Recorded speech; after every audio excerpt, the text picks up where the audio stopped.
Hi, I'm Jessica, the branch director at the Trow Memorial Library, and the video for this video's title is Quarter Moon and Little Elk, and it's a short story from Treasury of American Indian Tales, which can be found on Project Gutenberg's website.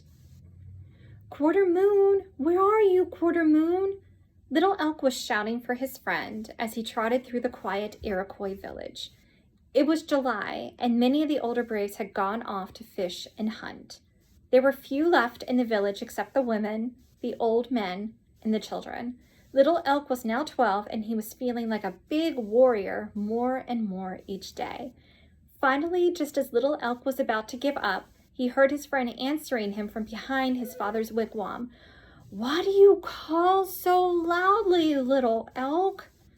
"Because my mother said that I could go fishing this day and I would like you, my friend, to go with me. I have a great deal of good fishing equipment and there is still one canoe left at the shore of the Great Lake. Can you come with me?" Quarter Moon thought for a moment, especially at the work he was supposed to do that day. Finally, he said, "Wait, I will go and ask my mother." With that, he disappeared into the wigwam and in a moment was out again, smiling. "My mother says that I may go, but that I must be back when the sun has climbed to the highest point in the sky. For any day now my father is expected back, and I have not completed the chores he gave me to do when he left." "Come then," said Little Elk. "We must hurry." The two boys ran to the lake shore, and after placing their fishing equipment in the canoe, they stepped in and pushed away from the shore. "We will paddle along the shore," said Little Elk. The Indians of the Northeast made fishing tackle from young basswood saplings and made their hooks from bone. With these, they were able to catch the mighty muskellunge of the northern waters and supplemented their fish meat diet with lake fish. The boys paddled for quite some time before they dropped their lines into the water. They had picked a good spot because in a matter of minutes they had several fish in the floor of the canoe. Suddenly, Little Elk noticed that the canoe had been drifting and he spoke to his friend about it. "We should start for home," said Little Elk. "We should start for home, Little Elk," Quarter Moon said. "The sun is climbing high in the heavens. We have many fine fish and our mothers will be proud." As they picked up their paddles once again, Little Elk looked around to make sure that they were headed in the right direction. They had been so busy with their fishing that they had drifted far from where they had started. Little Elk wasn't quite sure which direction they should take to go homeward, for the two boys had never been off by themselves fishing, and for a moment he was confused. Then, looking at the sun, he decided that they had turned completely around and would have to turn their canoe once again to be headed in the right direction. And after he told Quarter Moon, the two boys turned the canoe around and began to paddle in the direction they were sure was right. They paddled past several islands and toward the main shore when Quarter Moon cried out, "Little Elk, our canoe has sprung a leak!" Little Elk looked down at his moccasins. The water was beginning to rise in the canoe. Then Little Elk knew why this old canoe had been left at the shore of the lake. The bottom was not considered safe, so the canoe had been left to be repaired and used later on.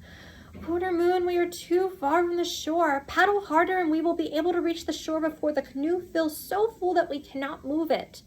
So the boys paddled with all their strength and soon felt the bow of the canoe scrape against the bow of the canoe scrape against the sandy bottom of the lake shore. Jumping out, the two boys pulled the leaking canoe ashore and up onto the brush. Looking around, the boys realized that they were in unfamiliar territory. Neither boy had ever seen this far along the shore, but now, by looking out upon the lake, they guessed they were some distance north of their village. "Well," said Little Elk, "at least we are not lost, for by following the shore south, we will come to our village. Come, Quarter Moon, we will put our fish upon some great sticks and take them with us." The boys took their knives and cut out 2 young branches from nearby trees. By running the branch through the gills of the fish and out through the mouth, they were able to carry them comfortably. The boys then started to follow the shore for home. By this time, the sun was beginning to lower in the sky, and the boys knew that it was getting quite late, so they hurried along the shore carrying their prize catch of muskellunge. When they had gone less than halfway to the village, Quarter Moon suddenly called out to his faster companion, "Wait, little elk, do not run so fast. I cannot keep up with you. I must rest." The two boys seated themselves on the side of the lake to catch their breath. It was then that they suddenly heard a noise. Turning around, little elk saw several feathers through the trees. He was about to call out when a warrior came into his sight, and he realized that these were not Iroquois, but a roving band of Abnakis. Quickly, he threw himself to the ground and pushed Quarter Moon down beside him. Quarter Moon almost cried out because he was so startled, but Little Elk motioned him to be still. He pointed into the woods, and Quarter Moon could see why Little Elk had motioned him to be quiet. Then Little Elk counted the Abnakis, who were moving quietly along the trail in single file, headed in the direction of his village. There were 14 of them, all tall, strong, young warriors, each carrying a stout bow and a quiver of arrows. When the band had passed, Little Elk turned to Quarter Moon and whispered, "We must hurry. They are headed in the direction of our village, and with our warriors all gone, there are none but the old men, women, and children. We must warn the village." They jumped up and began to run as fast as they could along the shore toward their village, forgetting all about their fish and fishing gear, in their haste to get to their village and warn their people. Soon they saw smoke from campfires only a few hundred paces ahead. Even though both boys felt as if their hearts would burst, they forced themselves to continue running until the wigwams of the village were in sight. The boys slowed to a trot and entered the village all out of breath.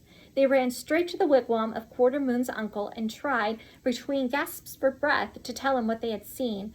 Finally, Quarter Moon's uncle raised his hand. "Wait, wait, my boy, get your breath and then tell me what has brought you to my wigwam, breathing so heavily and looking like a frightened deer." The boys took several deep breaths, and then Little Elk told his story to the old man. "But we are not at war with the Abnakis, and surely we have nothing they would want in our village.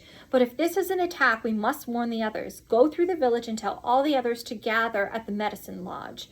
There are some of us left who can handle weapons. Rather than give our few supplies or our women to an attacking band of Abnakis, we will gather every able-bodied man and woman and fight if we have to." Word was sent out through the village, and soon everyone gathered at the medicine lodge. Quarter Moon was ready to repeat to all what he had told the old brave when Little Elk looked through the fringe in the trees and spotted some warriors approaching. He was about to shout a warning when he saw his father in the lead of the party. Little Elk ran to his father, shouting that the Abnakis were nearby, and then he saw, standing next to his father, a very tall and handsome Abnaki. For some reason, Little Elk felt that this was no ordinary warrior. Then his father spoke. "Wait, Little Elk, my son, what is this you say about our village being invaded?" Little Elk was embarrassed and looked down at the ground. "My father, when Quarter Moon and I were returning from our fishing trip, we saw some Abnakis through the trees. They carried many bows and quivers of arrows, and they were moving swiftly and quietly toward our village. Quarter Moon and I ran as fast as we could to warn the village." "You did well, my son, but come, I want you to welcome a friend of mine. This is Chief Big Running Fox of the Abnakis. With him are 14 of his finest hunters. Our hunting party searched far and wide for game, but with little success.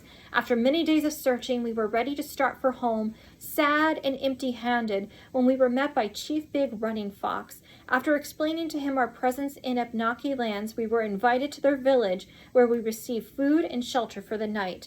The next morning, Big Chief Running Fox explained that the bad weather this past spring had driven the game north. The Abnakis had plenty, but knew that their neighbors to the south would not have much game. So Big Chief Running Fox let us hunt on the Abnaki grounds to get plenty of meat for our tribe. In return, we have invited them here for a feast to thank them for his great kindness." "I am sorry, Great Chief, that I thought you were going to attack our village," said Little Elk, feeling very much ashamed. Chief Big Running Fox placed his hands upon the boy's shoulders. "Do not feel ashamed. It could have been an unfriendly visit, and you were right to warn your people of strangers near your home. Your father can be proud to have you for a son, and we are glad to have you as a friend." The hunting party of Iroquois and Abnakis moved into the village side by side. That night, instead of war dances, there were happy dances celebrating their good hunting and finding a new friend. Right in the center of all the excitement sat Little Elk and Quarter Moon, the heroes of the day.